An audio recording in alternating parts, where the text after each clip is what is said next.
bienvenida a una emisión más de Hashtag Polémica en Redes. El año que recién dejamos atrás, el 2022, estuvo marcado por diferentes hechos internacionales. Sin duda, la guerra de Rusia contra Ucrania fue uno de los acontecimientos más impactantes, por supuesto para esas naciones, pero también para el mundo entero. Los antecedentes, estas imágenes de las comunidades invadidas, las y los, sobre todo jóvenes, muy jóvenes con armas, los bloqueos informativos, todo esto fue parte de una realidad que nos golpeó el año pasado. De este lado del planeta, el triunfo de Lula da Silva como presidente de Brasil consolidó un histórico eje de izquierdas. Pero aunque sin duda hubo y hay mucho que celebrar, también hubo un crecimiento de la derecha cada vez más ultra que no debemos obviar porque ahí sigue presente.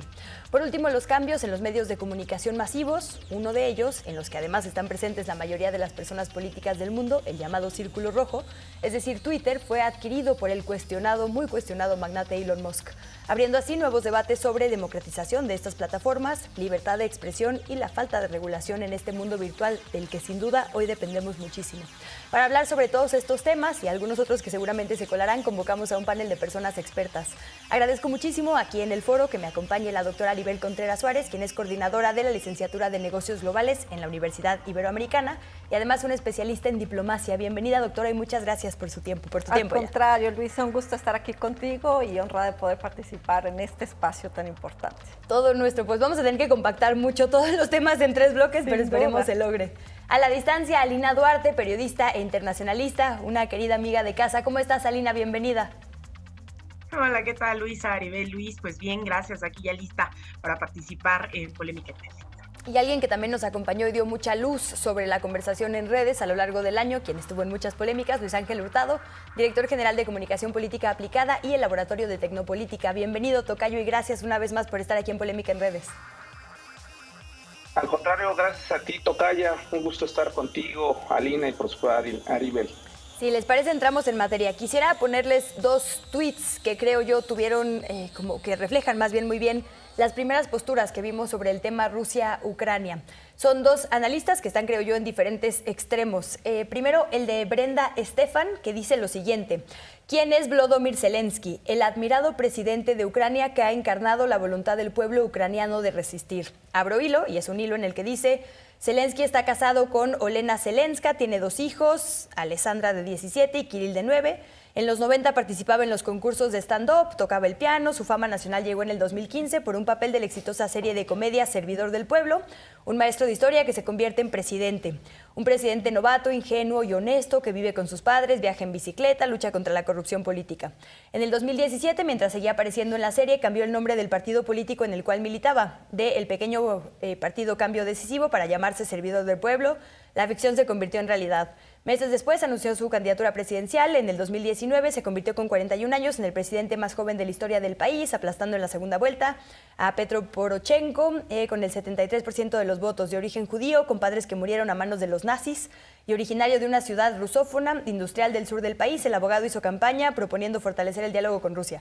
Un hilo que sigue y sigue y sigue, pero básicamente muestra este lado de quienes eran claramente pro-Ucrania y particularmente pro-Volodymyr Zelensky, ¿no? Que justo lo pintaban como este héroe ciudadano que se quedó ahí a defender hasta las últimas consecuencias a una población indefensa. Digamos que creo que ese fue un lado que vimos mucho.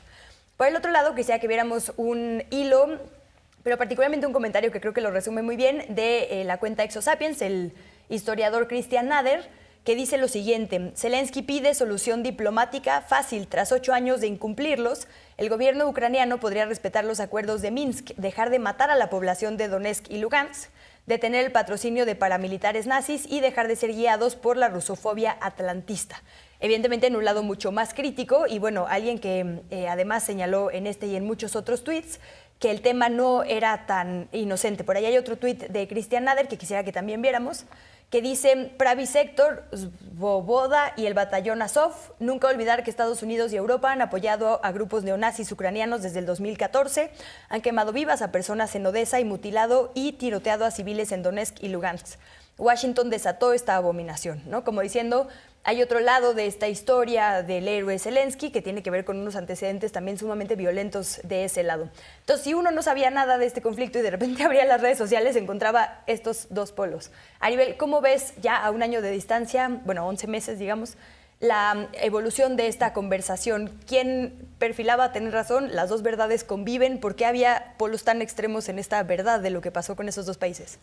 Sin duda alguna, Luisa, estamos viendo que además de la guerra militar, en paralelo ha corrido dos guerras más. Una, pues, es el tema de la guerra económica y la otra es la guerra mediática, donde se confrontan dos grandes narrativas. La versión de Occidente, donde pone como un héroe a Zelensky y que pone como el malvado de la terrible historia a Putin.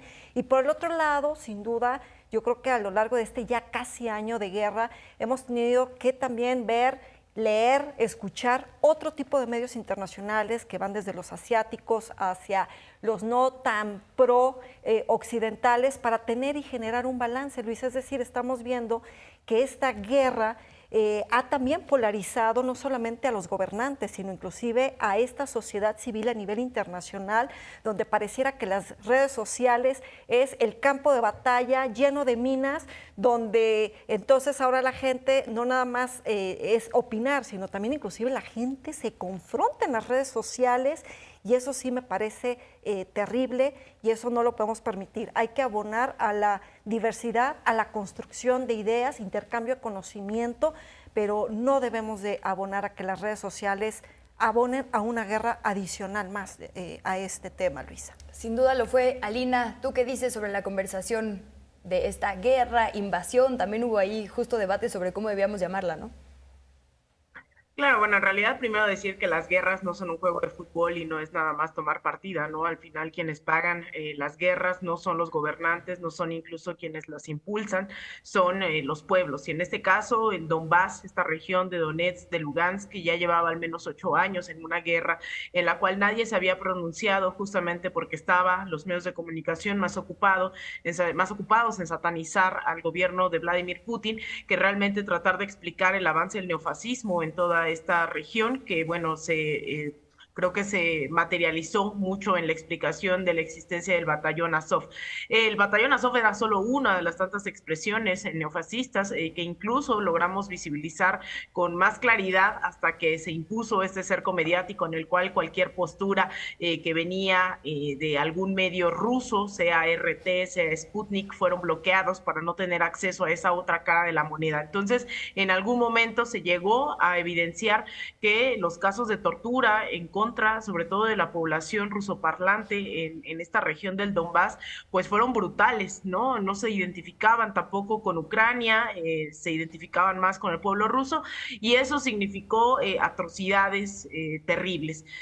Dicho esto, también hay que insistir que quienes han impulsado esta guerra en Rusia, Ucrania, pues ha sido justamente la OTAN, quien los primeros en violar los tratados a los que se había llegado a un acuerdo fue justamente Vladimir Zelensky, a quienes se les habían dicho que había llegado al acuerdo de que no iban a poner bases militares, Ucrania no se iba a adherir a la OTAN y decidió insistir en militarizar Ucrania, decidió poner bases de la OTAN. Evidentemente esto pues propició que Rusia también tomara acciones al respecto. Los únicos beneficiados pues evidentemente no ha sido ni el pueblo ruso ni el pueblo ucraniano ni los pueblos, ha sido el complejo industrial militar principalmente estadounidense, ha sido la OTAN que después de tener flaquezas, ¿no? Ha tratado de empoderarse después de esto y lamentablemente han utilizado al pueblo que incluso también, ¿no? Los armaron y los mandaron a la guerra sin nada. Ha habido unas pérdidas, ¿no? Ahí lamentables, y creo que esto no se trata de apoyar o a Zelensky o a Vladimir Putin. Lamentablemente creo que la opción de crear un movimiento pacifista a escala internacional, como en su momento se hizo con Vietnam o incluso se logró dentro de Estados Unidos con la guerra de Irak, pues no ocurrió ni con los 8 años de la guerra en el Donbass, ni tampoco con esta situación. Y yo creo que por ahí tendría que ser la apuesta, exigir el cese de ambas partes, y esa postura, lamentablemente, esa tercera postura no ha triunfado dentro de esta guerra.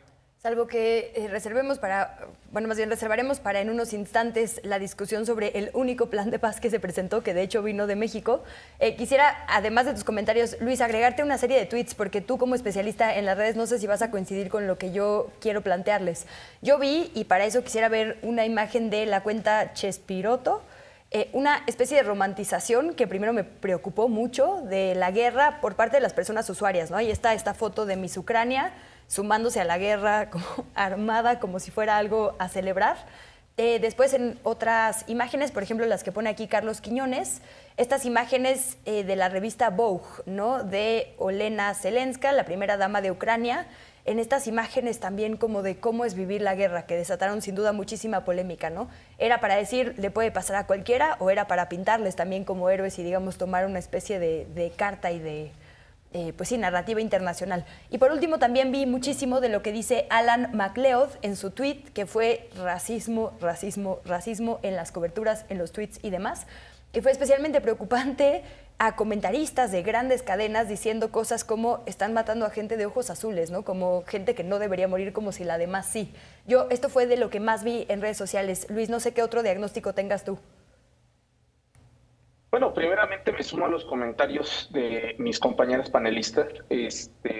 Yo justamente me centré en mi análisis a lo largo de ya estos varios meses, digamos, del desarrollo de este conflicto bélico en el tema mediático, en el tema en el cual vimos dos grandes polos muy fuertes, pero lo más importante de esto, estimada audiencia, es justamente la rusofobia que se puso, digamos, o se difundió tanto en los medios de comunicación tradicionales, la prensa, la radio y la televisión, y por supuesto también en los medios digitales, en las cuales hay que sumarle los bloqueos, digamos, digitales, mediáticos, que hubo en contra también de los medios o las cuentas de comunicación prorrusas.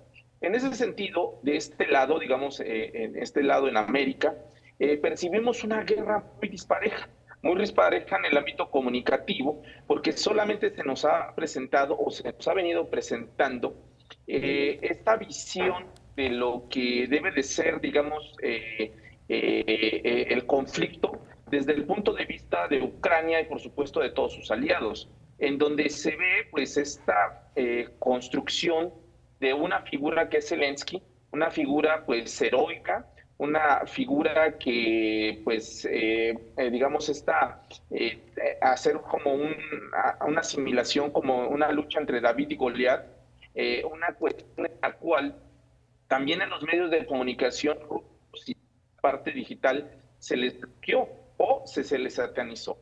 Eso por una parte. También tenemos que ver toda la desinformación, las fake news que se originaron en contra, digamos, de Rusia o en contra de Ucrania. Hubo de los dos bandos, decirlo así, pero nos llegó más, digamos, la desinformación por, pues, digamos, logísticas en el ámbito digital y algoritmos. También hay que decir qué papel jugaron las redes sociodigitales, por supuesto Instagram y por supuesto también Twitter.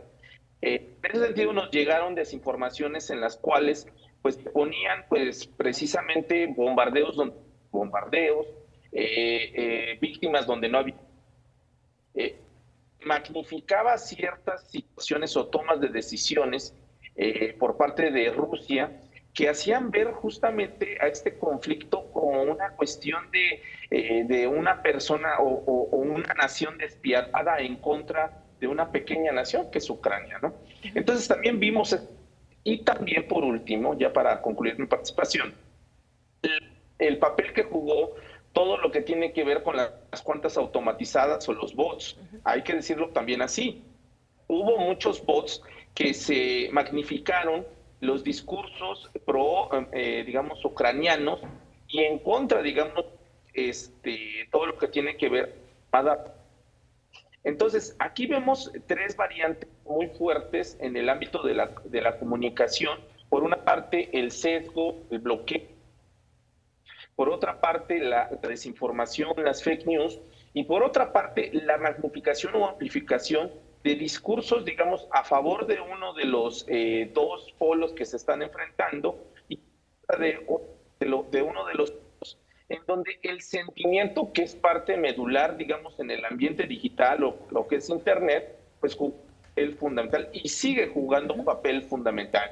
Y si tomamos, bueno, toda la manipulación que ha habido, política, económica, etcétera, etcétera, pues el conflicto pues adquiere otras aristas y por supuesto.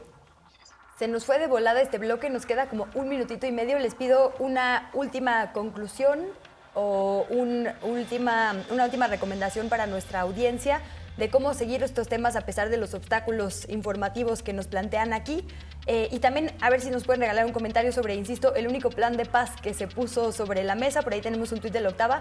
Ebrard se lo presentó, el canciller mexicano Marcelo Ebrard lo presentó ante la ONU, esta propuesta que hizo pública el presidente Andrés Manuel López Obrador, y no fue muy bien recibida, por lo menos por parte de las embajadas y analistas hegemónicos en las redes sociales. ¿Con qué nos dejas, Aribel, un último comentario sobre este tema? Porque pasaremos a los siguientes en los siguientes bloques.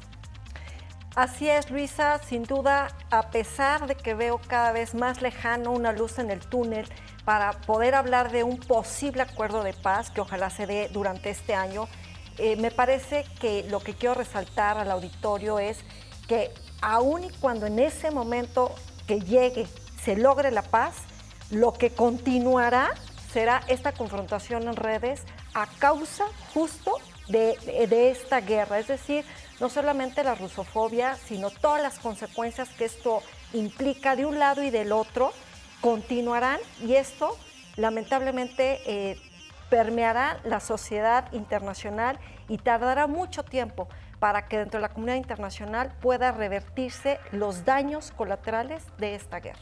Alina. Yo creo que la paz la tenemos que crear desde los pueblos, ¿no? Y si los pueblos no estamos acompañando alguna propuesta, sea implementada por el gobierno de México, sea implementada por cualquier otro gobierno, difícilmente se logrará. Creo que hace falta bastante hacer conciencia sobre esta lógica, ¿no? De la paz internacional, de la soberanía, de la autodeterminación de los pueblos. Es algo que tenemos que seguir impulsando desde los medios de comunicación, pero también desde todas las trincheras posibles, sea a través de la ONU, sea a través de cualquier organismo internacional. Porque definitivamente la paz no va a venir ni de Estados Unidos, ni de la OTAN, ni mucho menos, tampoco tal vez ya estos momentos de Rusia, ¿no? Que va tan avanzada esta intervención, esta guerra en Europa. Entonces, bueno, vamos a ver, pero yo creo que es fundamental seguir impulsando un debate pacifista en contra de la guerra, ¿no? En este caso en Ucrania. ¿Y con qué nos deja, Luis, para cerrar? Bueno, yo me quedo justamente con esa propuesta que hiciera México, justamente el presidente Andrés Manuel López Obrador el 16 de septiembre, que anunciara, y toda la operación, hay que decir, sí, hay que destacarlo, toda la operación algorítmica que se hizo, y por supuesto también en comentaristas, ya sea mexicanos o internacionales, en contra o criticando precisamente esa propuesta de paz para este conflicto entre Rusia y por supuesto Ucrania. Hubo una operación muy orquestada, al grado de que inclusive el presidente de Ucrania, Zelensky, saliera a rebatir y cuestionar esta propuesta por parte del presidente Andrés Manuel López Obrador para que no interviniera justamente en un proceso bélico como que se está viviendo. En ese sentido, hasta cuestionar que en qué papel jugaría por supuesto el estandarte de nuestra independencia, don Miguel Hidalgo, si hoy en día estuviera presente, y que en qué polo, digamos, él estaría. Para irnos a la pausa, quisiera que viéramos un meme del Deforma, que la verdad es que se usa siempre que tenemos discusiones internacionales.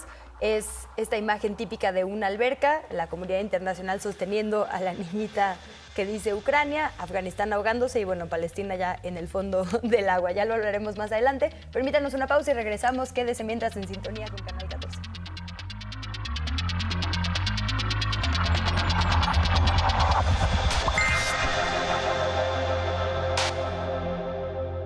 Lo que tienes que aprender cosas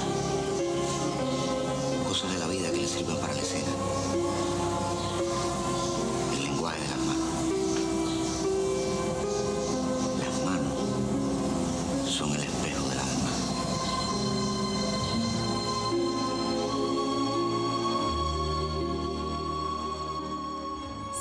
14 presenta La Bella de la Alhambra, lunes, 22 horas.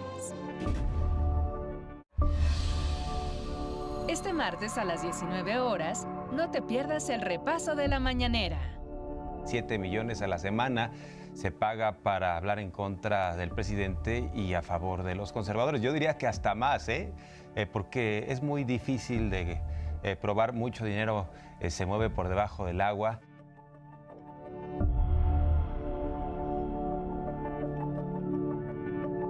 Por Canal 14. Mucho público actual pues no sabe ni quién soy, ¿verdad? Y los que iban a verme pues ya muchos se murieron. Hasta uno que llevaba serenata porque nos ponía a tocar una pieza ya semiclásica le cobrábamos el doble. Hay de todo en la música romántica. Cinema 14 presenta El Último Bolero, función para desvelados, lunes 23:55 horas. Para ti que vives en Estados Unidos, pero quieres seguir participando en la transformación de nuestro país, nace TV Migrante. Encontrarás contenidos informativos, culturales y de entretenimiento que reflejan la realidad de quienes migraron. Accede a TV Migrante desde la aplicación gratuita de MX Play y a través de cualquier dispositivo móvil. México está donde tú te encuentres. MX Play. La leche entera me inflama demasiado y me ocasiona gases. ¿Qué me recomiendan tomar para reemplazarla? Lo que se tiene que hacer es sustituir los lácteos, ¿no? Casi siempre lo que dejamos son leches deslactosadas que están agregadas la enzima al lácteo. Se le agrega esta enzima para que sea más fácil digerirla. Consulta directa, martes 11:30 horas.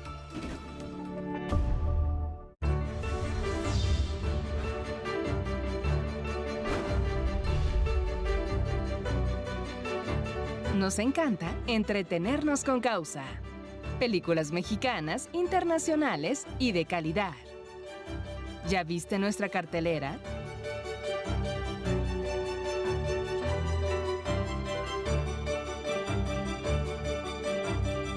Por Canal 14.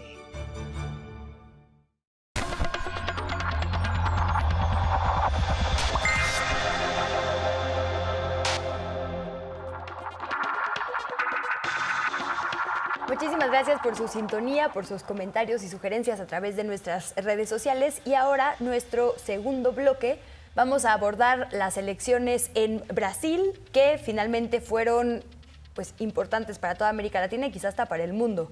Y para ello quisiera que empezáramos analizando un tuit de Vanessa Vallejo que dice lo siguiente: hoy es un día fundamental para Latinoamérica. Brasil decide entre socialismo y libertad. Y me parece que fue una falsa premisa que yo vi en un montón de lugares, ¿no? Como hay dos polos que son exactamente igual de extremos, como si la ultraderecha y ultraizquierda tuvieran, digamos, podríamos decir que son extremos. Y esto, ¿no? Como la vuelta al socialismo y el comunismo o todas las libertades de pues el capitalismo y la derecha. Alina, tú estuviste allá y por eso quisiera cambiar el orden de entrada a este bloque. ¿Qué es lo que de verdad decidía Brasil en esta elección? ¿Efectivamente eran polos? Yo de repente digo, derechos y antiderechos no deberían ser polos, ¿no? Derechos es lo normal, antiderechos es gente loca. Pero bueno, así se vivió, digamos, este debate, por lo menos en las redes. Sí, bueno, en realidad lo que vimos ahora en Brasil fue todo un proceso, ¿no? No me gusta solo determinarlo en el primero y segundo ciclo de gobiernos progresistas. Lula da Silva asumirá ya la presidencia por tercera ocasión de Brasil, un exobrero metalúrgico que en realidad muchos y muchas recuerdan su primer discurso como presidente diciendo que recibía por primera vez un diploma, ¿no? Que era el de la presidencia de la República de Brasil. Estas elecciones fueron bastante peculiares luego de una serie de estrategias de lawfare implementadas en toda la región. En su momento fue en contra de Dilma Rousseff, la sucesora de Lula, que fue puesta en la cárcel, fue destituida, y luego Lula da Silva fue puesto en prisión por 580 días. Después se descubrió que fue un caso tramado, ¿no? Que en realidad no había tal caso de corrupción, y ese juez, Sergio Moro, que lo puso en prisión, después fue nombrado ministro de Justicia y recientemente se reunió también con la con los expresidentes mexicanos, Felipe Calderón, Ernesto Zedillo. Es decir, ya hay una articulación de la derecha a escala regional. Brasil no es menor, es una de las economías más importantes, también con mayor densidad poblacional en todo el continente. Tiene más de 250 millones de habitantes, y de esos 156 millones de electores, yo creo que lo que estaba en juego no solo era el futuro de los brasileños, sino la posibilidad incluso de detener expresiones neofascistas dentro de la región. Jair Bolsonaro ha llegado con un discurso extremista, misógino, racista, clasista. Su familia, al parecer, está más que involucrada con el asesinato de Marielle Franco, una mujer afrobrasileña, lesbiana, activista de la comunidad LGBT, y toda esa agenda se ha ido posicionando dentro de sectores de la clase media que no necesariamente son racistas. Es mucho el efecto también de Donald Trump apoyando a Jair Bolsonaro. Es bastante similar estas bases de clase trabajadora que están pugnando por empleo, pero no necesariamente tienen una conciencia de clase. De hecho, muchos de estos sectores de clase media que votaron por Jair Bolsonaro, paradójicamente, fueron beneficiados durante los gobiernos tanto de Dilma Rousseff como de Lula da Silva. Entonces, fue bastante complicado entender que 58 millones de personas estaban apostando por un proyecto abiertamente misógino. Yo creo que no es una victoria que termine de saber a victoria. Hablando con los movimientos sociales, específicamente con la dirigencia del Movimiento de los Trabajadores Sin Tierra, que es uno de los más grandes en el continente, hay bastante preocupación por lo que viene, ¿no? Son 58 millones de personas apoyando a un Jair Bolsonaro que pugna por las armas, ¿no? Y todo lo antes descrito. Entonces creo que hay que seguir al tanto de lo que ocurre en este país, sobre todo porque expresiones como Bolsonaro están apareciendo directamente en otras latitudes en el continente, ¿no? Está el diputado Milei en Argentina. Bueno, aquí tenemos ya varios candidatos a tener ese lugar en México, no solo Eduardo Verástegui, que ha sido impulsado por la ultraderecha a nivel internacional, cantante, actor, sino también personas como Gabriel Cuadri o ahora América Rangel, Kenia López Rabadán, Mariana Gómez del Campo, que ya tienen ciertas articulaciones con la derecha internacional. Brasil evidentemente era un antes y un después, es una victoria también de las izquierdas internacionales, ¿no? Que han pugnado por abrir el debate, más democracia, pero sí es lamentable que haya tardado tanto el pueblo brasileño en recuperarse de un golpe después del que le dieron a Dilma Rousseff. Vino toda esta decantación en expresiones neofascistas, mientras, por ejemplo, en Bolivia, ¿no? Tardaron tan solo un año esta organización popular en retornar al gobierno después del golpe de Evo Morales. Entonces, creo que hay todavía mucho en juego, no solo fue la parte electoral, no solo es el tema de Lula da Silva, hoy le están apostando, y con eso cerraría, hoy lo importante, lo interesante a observar también no solo es el avance de la derecha, sino también la creación, por ejemplo, de al menos 7,000 comités populares en Brasil para acompañar el proceso, ¿no? Muchos de estos movimientos sociales se mantenían independientes durante el gobierno de Lula da Silva, no quería que se les interpretara como estar del lado del gobierno. Sin embargo, ahora es todo lo contrario. Después de todas estas consecuencias golpistas, pues realmente están cerrando filas. Hay muchos movimientos, partidos de izquierda, incluso también muchas alianzas con partidos de centro e incluso de centro derecha o derecha abiertamente, que se han cerrado, ¿no? En torno al proyecto planteado por Lula da Silva, que no necesariamente es comunista ni socialista. ¿Qué nos dices tú, Luis? Y ahí, para acompañar esto que decía Alina, solo quisiera que viéramos un video de El País del día de las elecciones, muy viral, que fue la diputada federal Carla Zambelli, aliada del presidente Bolsonaro, persiguiendo a simpatizantes de Lula con una pistola en las calles, ¿no? Como para ver, digamos, qué es a lo que apuesta el proyecto de ese lado del espectro político en Brasil. Luis, ¿tú qué viste? Bueno, unas elecciones que desde mi punto de vista generan una gran expectativa, sobre todo porque países, una de las economías más importantes de Latinoamérica y por supuesto de América, porque también estaba digamos, de uno de los presidentes más controvertidos, por lo menos, y por supuesto yo que en la región, después, digamos, por supuesto, Hugo Chávez, un presidente que pues se caracterizó por ser muy cercano a ciertos discursos, a ciertas tendencias, las cuales pues estaban en contra, digamos, de todas esas libertades y derechos que el pueblo brasileño había ganado, había triunfado en los últimos años. En ese sentido, yo me quedo con esta parte, con el papel que jugó la comunicación, por supuesto, la comunicación política, en donde pues las campañas se vieron altamente polarizantes, campañas en donde se confrontaban directamente los dos principales contendientes y que, vamos a decirlo así, una elección que a todas luces se vislumbraba como una elección en donde Lula da Silva iba a triunfar muy fácilmente. No vimos eso, o sea, hay que decirlo así. ¿Y por qué no lo vimos? Pues por todo el manejo comunicativo, informativo y por supuesto toda esta cuestión digital y mediática que jugaron los medios de comunicación en Brasil y en distintas partes del mundo. Hay que ver la participación que tuvieron justamente toda esta vertiente de las cuentas automatizadas o los bots en pro, digamos, de Bolsonaro, en pro de, por supuesto, de Luis Ignacio Lula da Silva, pero también la gran cantidad de fake news que por ambas partes hubo. O sea, fue una elección que justamente se caracterizó por mucha polarización, pero no solamente en el ámbito político, sino también en el ámbito mediático y por supuesto también en el ámbito social, porque como bien lo decía Lina, estaba en juego precisamente dos Brasiles completamente distintos. Brasil justamente, digamos, apelando a cierta tez de piel, a cierta, digamos, clase social, a cierta visión inclusive religiosa del mundo, y un Brasil completamente distinto, en el cual pues la tez principalmente pues no clara era la que pugnaba por un cambio, también un Brasil precisamente en donde la clase social baja pues pugnaba también por este cambio, etcétera. Entonces vimos o observamos elección en donde se estaba jugando por una parte la continuación de pues una política de discursos polarizantes, apelando a la discriminación, al odio e inclusive clasista.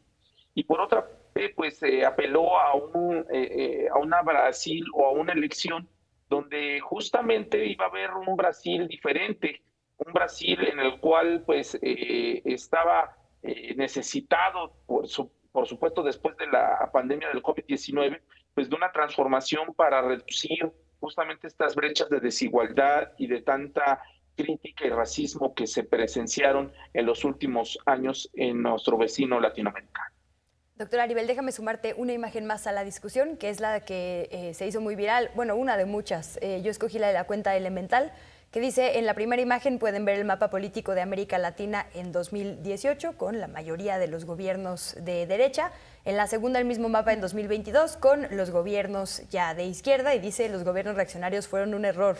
¿Cómo cambió, digamos, el panorama político esta elección? Y bueno, claro, todo lo que sucedió con las izquierdas en la región. Así es, Luisa, hemos visto que América Latina se tiñe, pues ahora Yo pensé que estabas muy brasileña, ¿no? No, brasileña. Se tiñe pues justo de estas ideologías de izquierda, lo cual no significa ni que sea bueno o sea malo, simplemente es una realidad. ¿Y por qué importaron durante el año 2022 el resultado de lo que vimos en las elecciones de Brasil?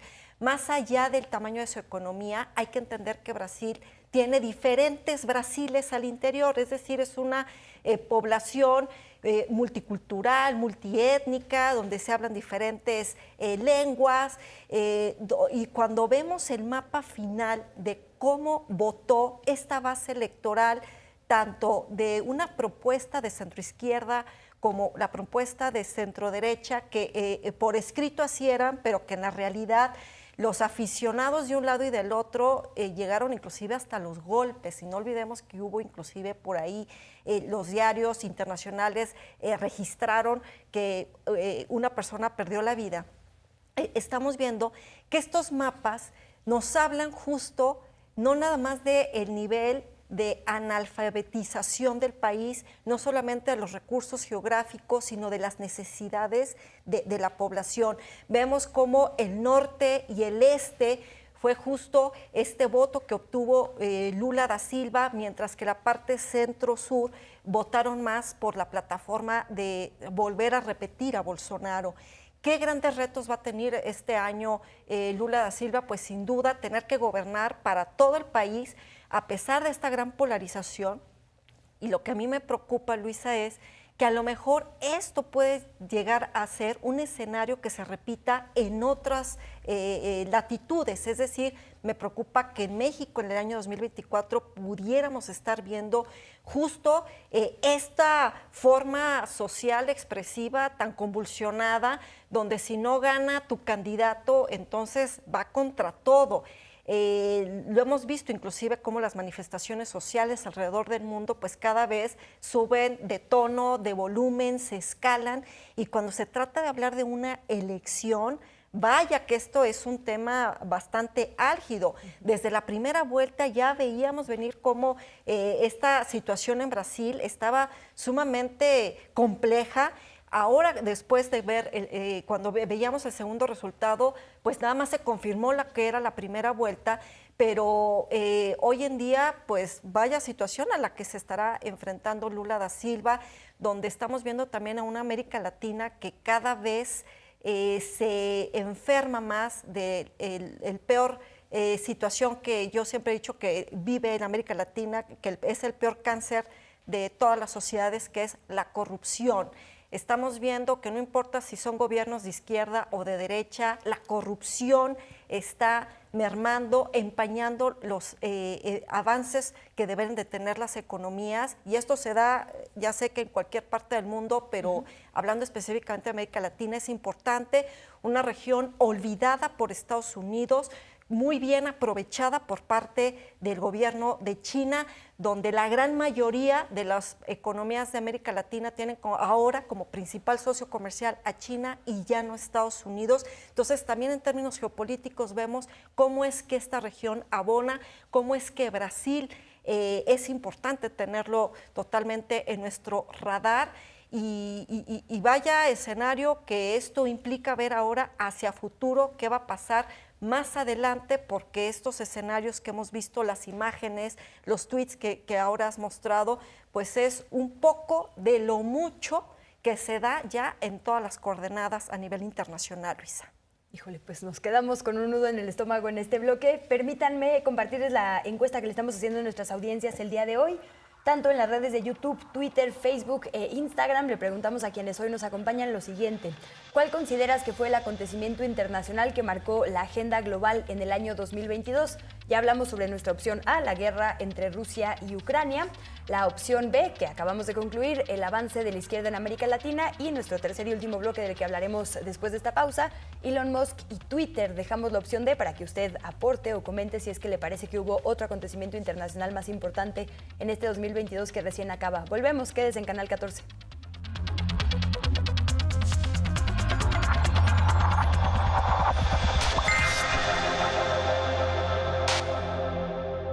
Taller de Santa. ¡Me encanta la Navidad! ¡Oh, oh, oh! Mensaje de Andrés Manuel. ¿Me pide desaparecer el INE? Esta vez sí te la volaste, mijito. Has hecho el mayor acarreo desviando dinero público. Prometiste acabar con la pobreza y la has aumentado. La gasolina, carísima. Tus abrazos dejaron miles de muertos y los feminicidios van en aumento. Mijito, ya ni carbón te mereces. Ah, sí. Y por favor, no me escribas más. Cambiemos México. PAN. Lo que tienes que aprender cosas. Cosas de la vida que le sirven para la escena. El lenguaje de las manos. Las manos son el espejo del alma.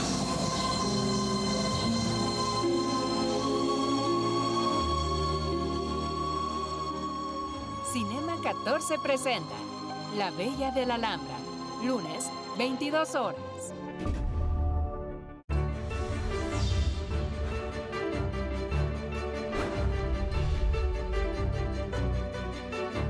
Nos encanta entretenernos con causa. Películas mexicanas, internacionales y de calidad. ¿Ya viste nuestra cartelera?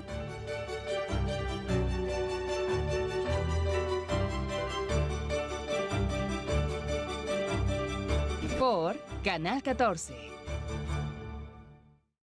¿Conoces tus derechos como audiencia? Es tu derecho conocer la programación de tu canal y exigir que se respete, así como saber sus cambios de manera oportuna. Es un derecho conocer la clasificación horaria y públicos a los que va dirigido cada programa. Si no se respetan tus derechos, exígenos y contacta a la Defensoría de Audiencias. Con tu Defensoría de Audiencias, ejerce tus derechos.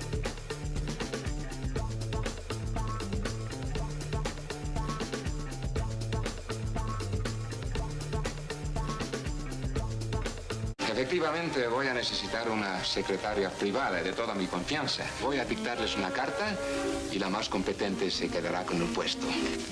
Sí, señor. Enseguida. Tomaré en cuenta la limpieza y la rapidez en el trabajo, pero muy especialmente la anatomía. Ay, perdón, la ortografía.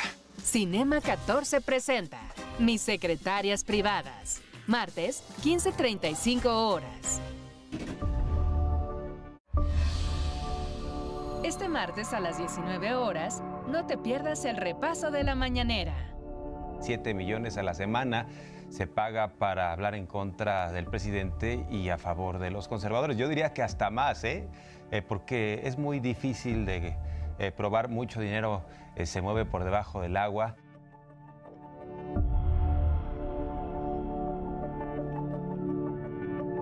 Por Canal 14. La esperanza revive en cientos de mexicanos después de que inicia un nuevo programa de concursos. Hace 6 meses que no recibimos un solo centavo del patronato. Nos hemos sostenido de limosna. Bienvenida a nuestro programa, señora. Muy buenas noches. Y si la suerte le ayuda, ¿en qué va a invertir su dinero? En reparar nuestra casa. Está más deteriorada que sus huéspedes. Cinema 14 presenta El Gran Premio. Martes, 12:30 horas.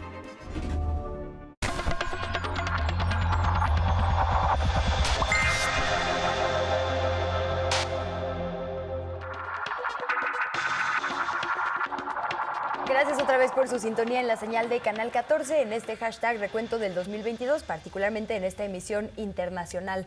Tiene en su pantalla la encuesta que estamos haciéndole el día de hoy. Le recuerdo que este es el último bloque, por lo que es su última oportunidad de votar. No hemos discutido el tercer tema que le proponemos como medular del 2022 y es esta compra de Twitter, una de las muchas redes sociales, pero sin duda una que tiene como particularidad que está ahí el círculo rojo.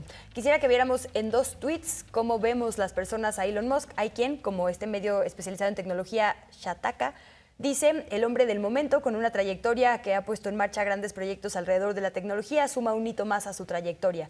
Y tiene por ahí a sus múltiples compañías, PayPal, Tesla, SpaceX y demás, ¿no? OpenAI, Neuralink, ahora tan polémica también. Y por otro lado, a Warren Gonzalez, de la campaña del senador Sanders en Estados Unidos, que hace un recuento de esta misma trayectoria, pero básicamente lo que hace es comparar en diferentes años a Elon Musk quedándose sin dinero y el gobierno de Estados Unidos rescatándolo, invirtiendo en él, contra, por ejemplo, el salario mínimo, ¿no? Y ahí está todo lo que se ha invertido con él en 2008, 2015, 2022, rescatándolo, contra el salario mínimo que básicamente subió unos cuantos centavos, ¿no? Es decir, Estados Unidos apoyando a estos magnates, mientras que no apoya tanto a su población de a pie. Entonces, esta persona, polémica sin duda, tuiteó esto, que fue uno de sus momentos estelares. La cuenta Van Butterfly, nos recuerda el momento en el que alguien escribió en qué está el interés de Estados Unidos cuando está organizando un golpe de Estado contra Evo Morales en Bolivia para obtener su litio, y Elon Musk contestó: organizaremos los golpes de Estado que queramos, lidien con eso. Polemiquísimo, pero bastante transparente, por lo menos, ¿no? Luis, este es tu mero mole, las redes sociales. ¿Qué pasa con que Elon Musk controle lo que se dice y no en una de las principales redes sociales? Primeramente, yo advertí desde que justamente se dio a conocer la adquisición de una gran cantidad, digamos, de acciones por parte de Elon Musk de Twitter, que era un riesgo que se estaba viviendo. ¿Por qué? Porque justamente estamos regresando a esta parte característica de los medios de comunicación tradicionales. Estoy hablando de la televisión, la prensa y la radio, en donde algunos magnates eran los que controlaban precisamente en la década de los 80s, 90s y principios de este siglo, pues la información a nivel mundial. Y en llegado momento, pues se hablaba justamente de la existencia de algo que muchos especialistas y teóricos de la comunicación llamaron la mediocracia, que era justamente el papel que en llegado momento jugaban los medios de comunicación digamos, en el posicionamiento de ciertos políticos o para mantener ciertos gobiernos. Con la llegada justamente de Internet, pues esta llamada mediocracia se empezó a debilitar justamente por sus propias características que tiene Internet, esta libertad que se goza, esa, digamos, asimetría en la cual todos tenemos la libertad, digamos, de posibilidades para expresarnos en el espacio público digital, pues nos empezó a cobrar, pues ciertamente, pues un aire de esperanza. Sin embargo, en los últimos años, hay que decirlo así, principalmente desde el 2015 a la fecha, con la aplicación de lo que hoy conocemos como los algoritmos, esta libertad con la cual gozamos, pues ya empezó a desquebrajar. Ya vimos que hay detrás, digamos, de las redes sociodigitales o todas estas aplicaciones que actualmente utilizamos, pues intereses políticos, económicos y, por qué no decirlo así, inclusive hasta mediáticos, en los cuales pues los propietarios de estos conglomerados hoy, entre los más importantes y más ricos y de más valor en el mundo, empiezan a tener justamente pues una gran presencia y por lo tanto una gran, digamos, una gran, vamos a decirlo así, presencia y también una gran fuerza al interior de diferentes gobiernos o al interior de diferentes democracias, y es lo que estamos viviendo actualmente. Y justamente con la adquisición por parte de Elliot Twitter, pues es una cuestión que pone completamente que actualmente tenemos. Elon Musk en su campaña, digamos, mediática y de imagen para adquirir esta red sociodigital, que iba a cambiar cosas al interior de Twitter, entre ellas justamente el tema de la libertad de expresión, el tema justamente de la transparencia, las cuentas automatizadas, las fake news, bueno, todo esto. Sin embargo, lo que había de fondo no era eso, no es eso, sino básicamente lo que hay en fondo es adquirir no la red social más, sino la red social que impregna y la que más genera, digamos, tendencias en el espacio público digital. Todo lo que se genera y conversa en Twitter termina justamente impregnando a las demás redes sociales, Facebook, Instagram, WhatsApp, inclusive hasta el mismo TikTok, que hoy está muy de moda. Entonces, la adquisición por parte de Elliot Musk pone justamente entredicho a quién va a estar beneficiando, pues digamos, esta adquisición. Lo hizo justamente en las elecciones que se vivieron justamente en noviembre en los Estados Unidos, donde él abiertamente dijo que iba a apoyar a un candidato y por supuesto a un partido político en los Estados Unidos. Entonces, de ese tamaño está en riesgo justamente esta libertad de expresión que hoy en día no sabemos si ya contamos o gozamos en un espacio público como lo que es Internet. Muchas gracias, Luis. Pues, doctora Aribel, justo tú querías relacionar estos temas. Una de las grandes expectativas de que Musk comprara Twitter era si iba a volver Trump o no a esta red después de todo lo que vimos en estas elecciones medias y en las anteriores. ¿Tú qué evaluación tienes? Así es, Luisa. Más allá de los 44,000 millones de dólares que Elon Musk ha pagado por esta empresa, lo alarmante, lo polémico va a ser qué va a suceder en el año 2024 cuando sean las elecciones presidenciales en la Casa Blanca. Aún no sabemos si en realidad continuará Joe Biden como candidato para reelegirse, si efectivamente los republicanos le apuestan a un Donald Trump o más bien al actual gobernador de Florida, Ron DeSantis, para ser candidato, pero lo que sí es una verdadera preocupación es si Donald Trump tendrá este cobijo y este apoyo digital por parte de Elon Musk a partir de Twitter para que se lo convierta no solamente en un hashtag de tendencia, sino sea todo el apoyo y todo el cobijo para Donald Trump para poder ser, por un lado, el candidato oficial del Partido Republicano y por el otro lado, en caso de que así sea, que entonces pueda lograr manipular los algoritmos, las tendencias, las preferencias de los usuarios para que pueda entonces volver a llegar a la Casa Blanca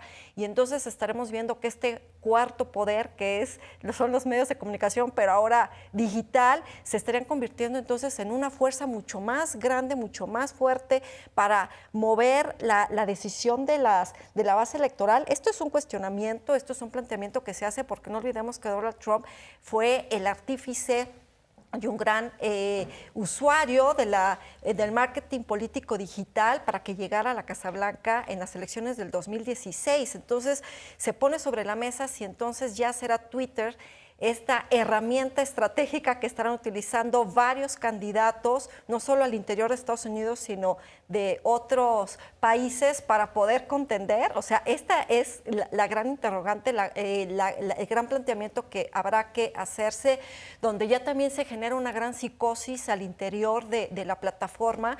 Y entonces aquí ya vemos a este magnate, a un Elon Musk, no solamente abonando para la transición a energías renovables y de autos eléctricos, sino que ahora resulta que está al frente de un arma sumamente poderosa que tal vez no lo estamos viendo como tal, pero que desde mi perspectiva así lo es, Luisa, que es Twitter.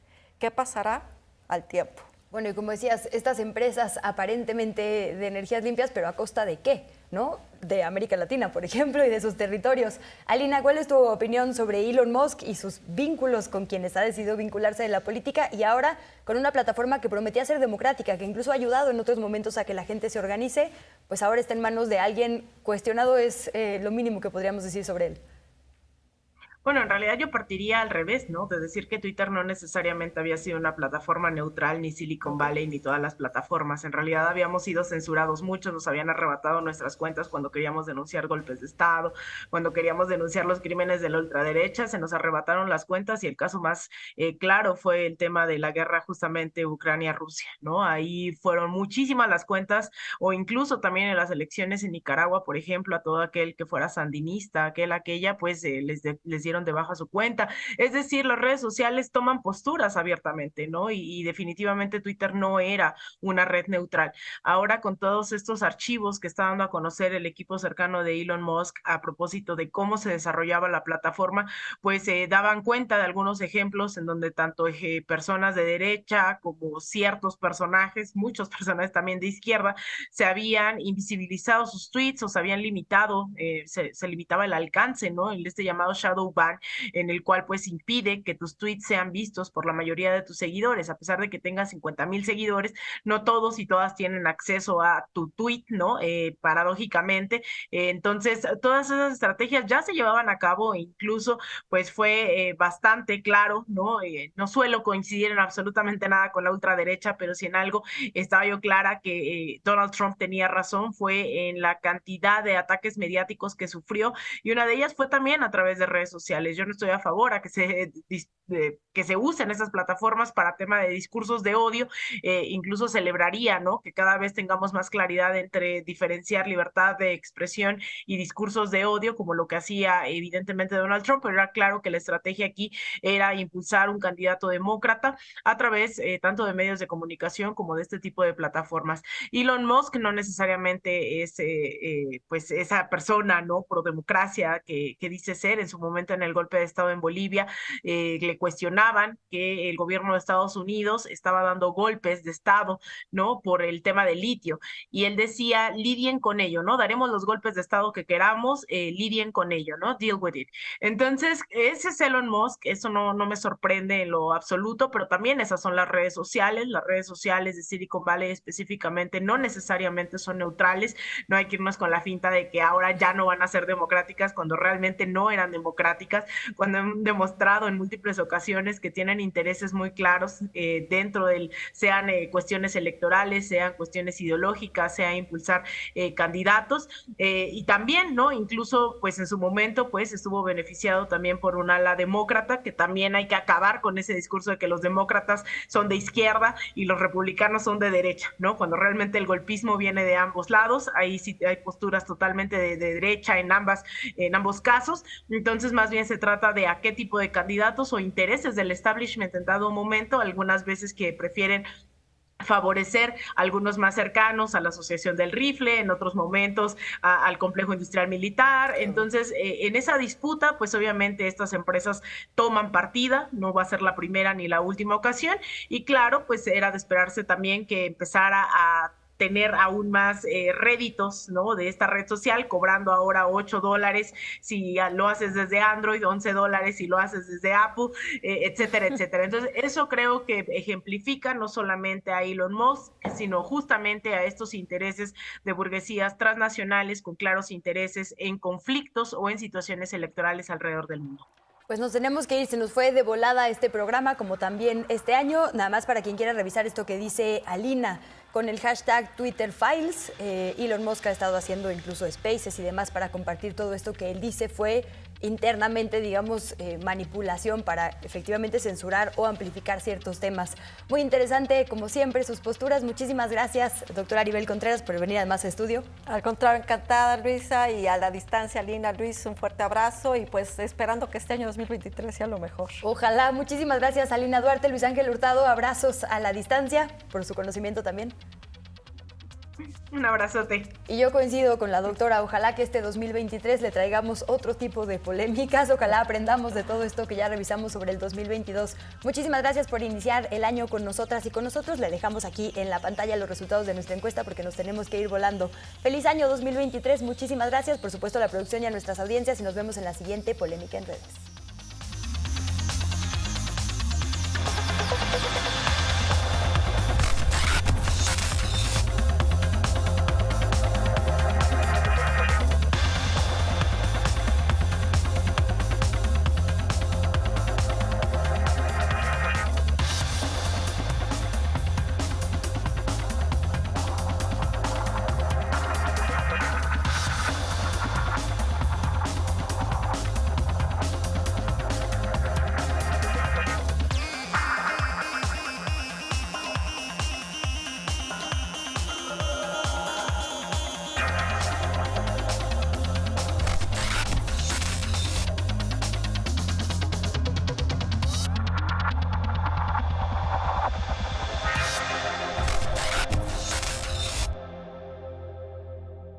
Mucho público actual pues no sabe ni quién soy, ¿verdad?